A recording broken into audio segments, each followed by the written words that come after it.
What's up, everyone? It's Beauty Revolution, and today we're going to discuss the dehumanization of beautiful people. There are a lot of people who feel like when someone is attractive, they have reached peak humanity. Like, that is the ultimate human experience, is to be attractive and having people fawn over you and having all of these so-called opportunities that people who are more average looking otherwise are not able to access. And I do not agree at all. And I had this kind of controversial opinion that people treat highly attractive people or beautiful people like they treat people who have physical disabilities.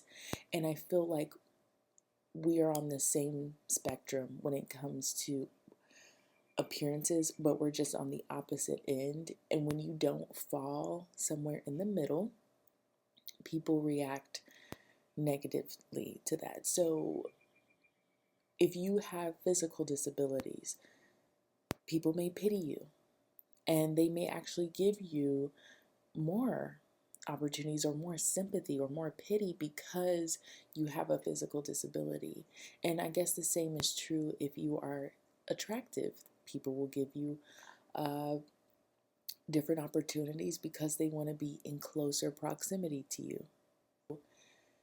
When people try to act like, oh, if you're attractive, like nothing could be wrong in your life and her life must be perfect. And I speak on women on this channel. I don't know about the experiences of attractive men, so I'm only speaking on a woman's experience. That yes, there are benefits to being attractive. I am not going to sit here and act like there are not. There are definitely many positives to being attractive, but there are just as many negatives to being hypervisual. People are attracted to you, and that includes good and bad people. And it's hard to know who is genuinely wanting to get to know you, wanting to be friends with you because of your physical appearance. It makes it incredibly hard to trust people. And people have such a high standard of you that when you disappoint those standards or you don't live up to those standards and people realize, oh, this is actually a human being who has flaws and who has had human experiences, it's like it's so much more devastating, the disappointment they have, because it's like you break the glamour, you break the idea and the fantasy that they had of you being an attractive person. And so people just don't believe that you've ever seen anything. I had this experience when I first met my husband, who he is an attractive male. And I think that the experience is just different for men. I think people are more willing to sympathize with men because men have male privilege. But if you're an attractive woman, they think, oh, your life must be perfect, right? And you've never seen the hood. I have seen all that the hood has to give. And I'm not even from the hood, but unfortunately, when I moved to Louisiana, I saw the hood. I saw things that I just never wanted to see. I felt energies I never wanted to feel. I have seen the ratchetness, okay? I have seen people get hurt. I have seen people get pew-pewed at. I have seen just so many terrible things, okay? And have lived my own terrible experiences. Like, even one of my siblings just does not want to believe that I experienced abuse as a child. Like, we were so separate as children. I can get that, okay, you weren't there, but because I'm not wearing my abuse all over me, like walking around here, strung out, dealing with different mental issues, because I took it upon myself to fix those things. Just because I'm not walking around here wearing my trauma on me doesn't mean that I did not experience it. Because my traumas that I experienced as a child affected me greatly as an adult. And now I'm about to be 30 this summer. And after having kids and going to therapy, I have healed so much. I mean, year by year, I just feel like I'm getting better and better, and I'm ascending more and more, and I'm having this very in-depth spiritual journey. And I think my beauty plays a part in that. Beautiful people are targets. I have seen the way people target beautiful children, especially if you look at things that are happening in other parts of the world. For example, in Syria, they've been having a conflict since 2011, okay? They will take the beautiful girls of Syria and sell them off to different men who are in Saudi Arabia and other Arab countries because they have the blue eyes that a lot of these men lust after, and they also are lusting after children. And so that is what they're looking for. And beauty really does make you a target. I think they call it cuteness aggression. I have seen a guy literally say, "This cat is so cute, I just want to hurt it." Now, if that's not sick and demented, like, I don't know what is. And so many people feel that way about attractive people. They want to hurt you because you are beautiful. And people think, "Oh, I don't have pretty privilege," and they're complaining. Sometimes I wonder what it's like to just be a regular person, somebody who's just average, and being average does not mean ugly, okay? Like, because I have been hyper visualized, or whatever you want to call it. And so having this magnifying glass on me is something that I've had to get used to. I had a boyfriend before, this was back in Utah, and he was telling me after I was like, why is everyone staring at me? Like, I get so upset about that. And I was like, it's because they're racist. And he was a Brad, by the way. And he was like, no, it's not. It's because you're very beautiful.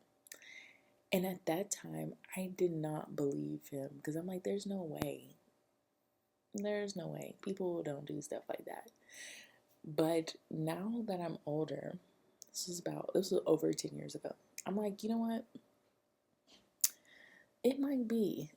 Because when I see a really beautiful, attractive woman, I also want to look.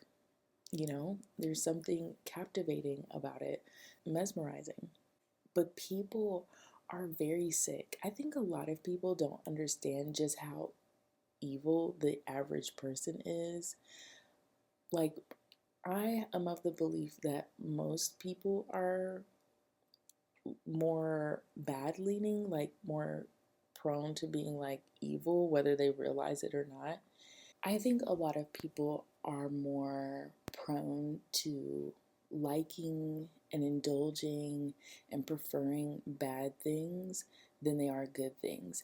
And if you see any religion, if you delve into any religious ideologies, theologies, what have you, you'll realize that that is the mission of like every religion, is to fight to be a better person, is to escape the negative things that plague the earth commonly. And so because of that, I think people try to water down how evil people really are. And if people are jealous of your beauty, and I spoke about this in another video, they're threatened by you. Being threatened, or threatening in this case, because I believe that they're actually projecting and they're the ones who are actually being threatening, is dangerous. How many women have had their beauty destroyed by jealous men? I hear they do this all the time in like Pakistan and India, is they will throw, and in the UK, they will throw acid on a woman because they know that the woman cares about her beauty. So they will literally try to destroy the woman's beauty. because of jealousy, because of insecurity. Who is the target when they're going to take a woman away? And you read any history about beautiful women, I'm trying to figure out what the privilege is. And people call it a privilege because they don't have it, and so they don't experience the dark side of this privilege. So yes, you have this opportunity, but it's not as handy as a lot of people think. And I mean, it can be, especially if you are intelligent and you learn how to be savvy when using your privilege, and you use it for things that can excel you in the right way. Yes, it can be a privilege. Yes, you can open doors that you otherwise may need to work harder to get into. Yes, I believe that. But there is such a dark side, a very dark side, that people just do not understand. And they won't be able to understand it because they do not experience it directly. And so when you see women getting on here complaining about pretty privilege, they're never taking into account at all what the beautiful woman has to go through when it comes to being a target of men, when it comes to being a target of other women, and they hate you because they're competitive, because they are looking at life through the lens of male worship and male validation. Men are totally objectifying you. Men do not appreciate beauty. That's why they don't really care about the clothes that they wear, their homes. They don't beautify their homes. They don't beautify really anything. The average man, some men do, but I think the average man doesn't care if he lives with just a folding chair and a TV and a game console. Okay? They do not appreciate beauty. Okay? Children do, though. I find that children really appreciate beauty. And if you want to get a good gauge of your beauty, be around children, because they see it and they see inner beauty, not just the external. And children are very magnetic, and they will be repelled by you if you have an ugly spirit, and they will be attracted to you if you have a beautiful spirit, and if you're physically beautiful as well, because a lot of the times they'll either tell you or show you with their actions. But anyways, people just people never really understand what it's like to walk in someone's shoes. A lot of people lack empathy, and a lot of people lack empathy for attractive, beautiful people, because they just feel like, well, you have it all already. I don't need to give you more of what I think that you have. I don't need to give you any praise. I don't need to admire you. I don't need to compliment you. You can't sit here and complain and, oh, why are you calling yourself beautiful? You ain't all that. And you know what I mean? They'll start nitpicking you apart, and they don't want you to admit that you're attractive. Like, if I were to sit here and talk about how ugly I am, and I hate my hair, and I hate my nose, and I hate my skin color, then everybody will give me the sympathy that I'm looking for. But no, let me get on here and be like, actually, I'm very attractive. I'm beautiful. I like the way I look. I like my skin color. I like my hair. I like getting dressed up. I like taking care of myself. Then people, here they come.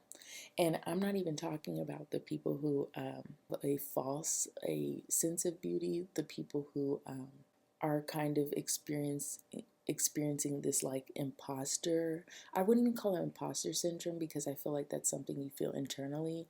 I don't know what it would be called externally, but I guess they're just literally imposters.